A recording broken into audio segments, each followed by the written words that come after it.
What is up, thugs? Jeff C. back. It's been 4 weeks since I did a video. I have been out of town and out of sorts. Let's see, we had to go out of town for some family business, so we were gone for about a week. And then I had to do this thing at work where every year I got to shave the old beard, do an N95 mask fit test. Just so you know, if you're wearing an N95 mask and you haven't been fit tested, if you're not wearing the right one and you don't have the right seal, you're basically just wearing a surgical mask. Anyway, so yeah, I'm not going to subject y'all to this face without a beard because it's not cool. Yeah, so that's where I've been. I have read 8 books in the last 4 weeks that I'm going to quickly go over. I have just a few little notes here, and we'll just kind of run through them, and hopefully if you've read some of these, let me know down in the comments what you think. Or if you're wanting to read some of them or whatever, hit me up. Also, did you know that they make Canada Dry cherry?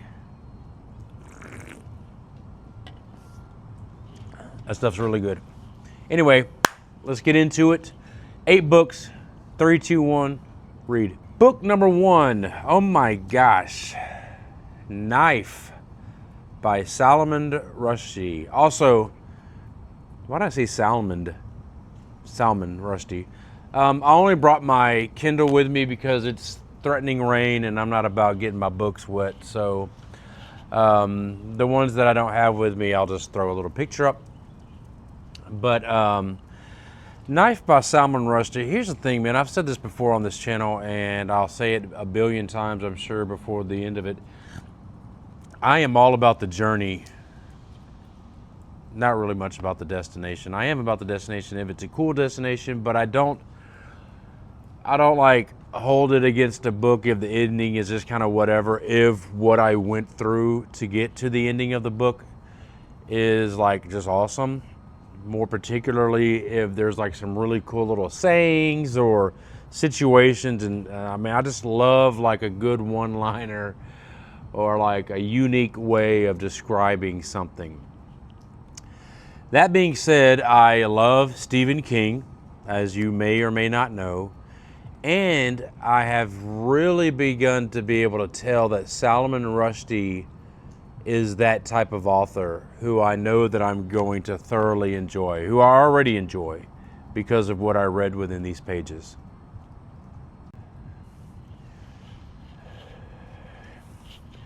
For those of you who might know, just really quickly, Salman Rushdie wrote a book called The Satanic Verses in, I believe, 1989. As a result of that book, there was a worldwide, what is called a fatwa, put out on his head. Basically, I think it was I don't know, I don't want to say exactly who it was, but anyway, a lot of people, like in the hundreds of thousands or possibly even millions, were very mad at this author and wanted him gone. So he literally had to go into hiding for decades. And after, that was 1989. And so like, I think in like the late 2000s, he finally started kind of living a seemingly normal life. Fast forward to, I believe it was 2013 or 18, where he was literally at a convention for safe spaces where they were talking about providing safe spaces for authors, and he was attacked by a knife, obviously. A knife-wielding individual.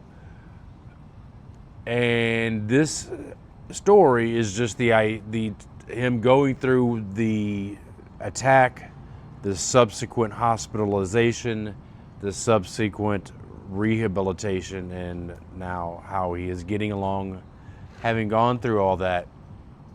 It is an insanely good read. I highly recommend it. I gave it 4.25 stars on Fable. It's 224 pages, so it's not like a really long read, so anyone can get through this. I do just want to read one little highlighted section here.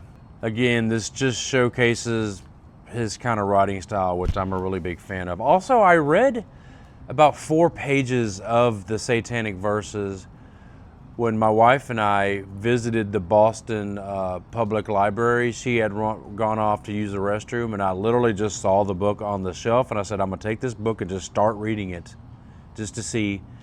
And just even in 4 pages, I was like, I like this writing style. I like what this guy does. And I am going to be reading that book in July. Anyway, here we go. The future rushes at him while he sleeps. Except, strangely, it's really the past returning. My own past rushing at me. Not a dream gladiator, but a masked man with a knife, seeking to carry out a death order from 3 decades ago. In death, we are all yesterday's people, trapped forever in the past tense.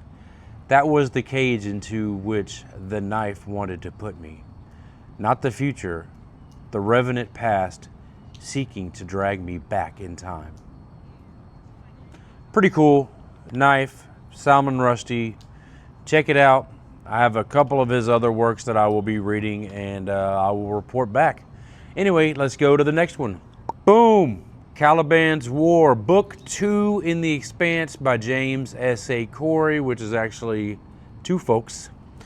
Man, again, I'm liking this series. I've actually read the first 3 books. This is book 2, 624 pages. We see a further evolution. I really liked the political aspect. There's a couple of new characters in this, and I don't know, I just thoroughly enjoyed it. The writing is good. It's fast paced. I do these immersively, so I listen on Audible and read at the same time. Another 4.25 stars for me. Caliban's War, James S.A. Corey. Have you read it? Let me know what you think. Great stuff. The 3rd book I read is called Sing Backwards and Weep. Wow. Sing Backwards and Weep by Mark Lanigan. I don't have a copy with me, so I'll put it up here. I actually borrowed a copy of this book from one of my best friends, actually a brother of mine who I've known for well over 25 years. He had been telling me about this book, and I finally just decided to go ahead and borrow it and read it. It was very dark. This man had been through a lot. Unfortunately, Mark Lanigan passed away. However, so Mark Lanigan was the lead singer of the band The Screaming Trees. And so just some stories about his time on the road, his insanely hard struggle with heroin and other drugs. Honestly, you know, a lot of times you might look at a rock star and say, man, that seems like that'd be a fun life. I'm gonna be honest, man, the more I read this book, the less I envied this guy. I was like, I wouldn't know. I would rather mop floors in an office building and be happy than do some of the stuff this guy had to deal with. He kept like throwing away potential prospects that he was offered for a drug, which, and I get it. I mean, I understand addiction. Obviously, you can look at me and tell I'm addicted to something, right? Ice cream, hello. But yeah, man, it's just like, Jesus Christ, bro. I mean, if you love music and you love hearing kind of behind the scenes stories, I recommend it. I mean, there was very little like, oh, awesome, look at this cool thing. There was some redemption, I guess you could say, in some parts of it, man, but Jesus Christ, it drags you down. And they know that, like, if you have a group, I mean, I believe there's been studies done where it's like, if you take a group of like 6 people who are all like optimistic and, you know, happy, and then you bring in one person who's pessimistic and down in the dumps and woe is me, they won't lift that person up. He will drag all of them down. And so that's exactly how I started feeling towards the end of this book. I was like, man, I want to finish it because I'm kind of intrigued, but also I was like, God, when I read this, I'm like, what the flip, dude? Like, ugh. I gave it 3.25 stars. It's good enough writing. It's more just kind of storytelling. You know, this is what happened. It's kind of matter of fact. And so, yeah, I mean, check it out. You know, it might be your thing. It's 352 pages. It can be read in a weekend if you really want to. But boy, make sure you have something to lift your ass up after that. Jesus, you might need a crane to get off the floor after reading this shit. Anyway, Sing Backwards and Weep, Mark Lanigan. That was the third of 8 books. All right, next was actually a reread for both my beautiful bride and me. We both read last year Project Hail Mary by Andy Weir. We both really liked it. And with the movie coming out, or it's out now, we were driving to and from Mississippi. We do kind of several times a year do road trips. We have family in Oklahoma. We're in Houston, so we might drive up there and back. We usually have about 16 hours round trip drive time. So we try to find sometimes, like if there's an audio book we can listen to.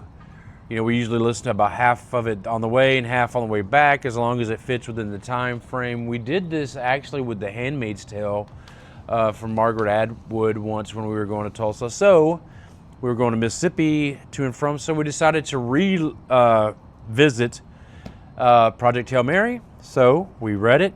We obviously like it. 4.25 stars, again, my personal rating.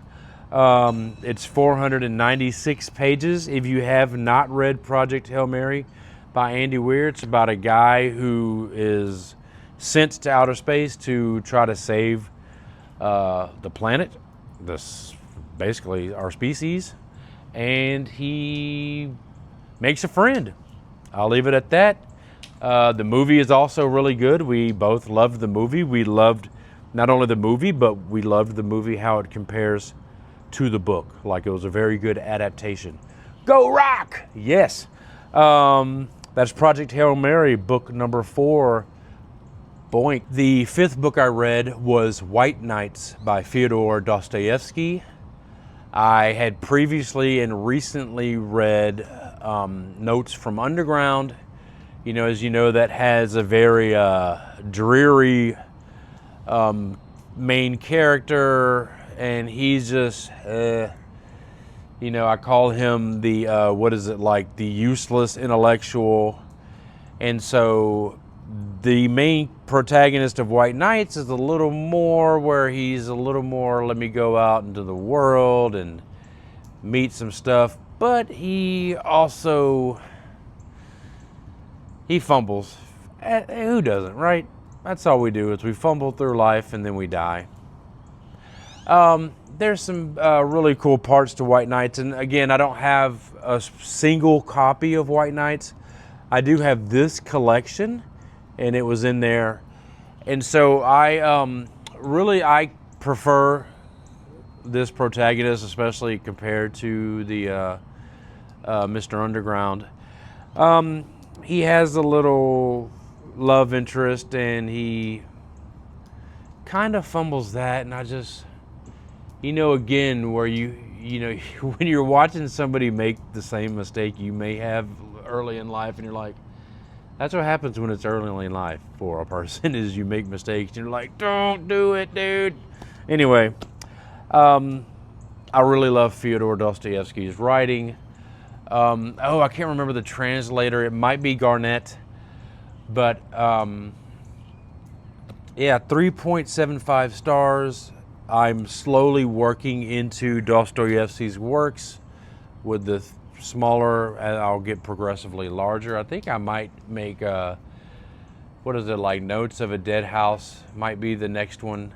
Yeah, but that was only 25 pages, so it's not too bad. You can read that in a single sitting. It's worth it. Check it out. How many Dostoevsky fans do I have, huh? Yeah, White Nights. Peep it. All right, the 6th book that I read since my last video is, boom, Abaddon's Gate, the 3rd book in the Expanse series. guys, we're just rinsing and repeating with this works. I enjoyed my time with it. It's not overly flowery prose ridden. It's quality, it's solid. This was kind of, I could tell that like this felt like I don't want to say filler book, but like it was like an individual story contained within what seems to be the greater whole. And you know, hey, if this was a record with 9 songs on it, and one of the songs is a 3.5 out of 5, then okay, whatever. You know, they can't all be bangers, but it was good. I enjoyed my time with it. I am looking forward to the next book in the series, Abaddon's Gate, James S.A. Corey. Again, it's a 576, so it takes a little time. I immersively read it, so I listen at about 2 times speed and get through it, man. And it's just a good, entertaining work. So that's where I'm at in The Expanse. So the next book is book number 4, and I don't know the name of it off the top of my head, but that was Abaddon's Gate. It was awesome. All right, so the next book was Silverthorn by Raymond E. Feist. As you may know, I started the Rift War saga January 1st. I read Magician Apprentice in January. Then I read Magician Master in February. And then I read Silverthorn in March. And I kind of, you know, and I did this read along, not as a part of their Discord server or anything, but just along with Mike's book reviews. And I kind of feel the same way that what he was saying, like in the beginning of the saga, we're tied to Pug and Tomas and their abilities and their journey. And then all of a sudden we get flipped to where it's Arutha and his gang.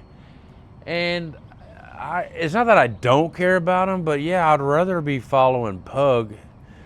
And, you know, once I got rid of it, I was done reading it, I was like, all right, it was cool. I gave it 3 stars.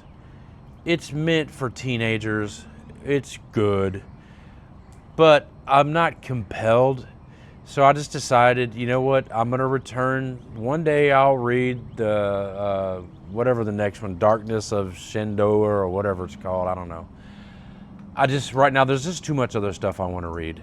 So I did not start that 4th book in April. I don't know. Anyway, that's Silverthorn, 388 pages. It's good. If you have a young person in your life, I highly recommend these works. However, I would also say don't not read The Hobbit or, you know, Lord of the Rings prior to this. But anyway, Silverthorn, good enough. It has a GED, good enough degree. Anyway, that is book number 7 of 8. Boom. Last but not least, Easy's no sellout. And if you don't read Stephen King, then get the hell out. Did I just go back to what, like 89, 90s rap? Anyway, sorry. Last book I read since my last video is The Outsider by Stephen the King.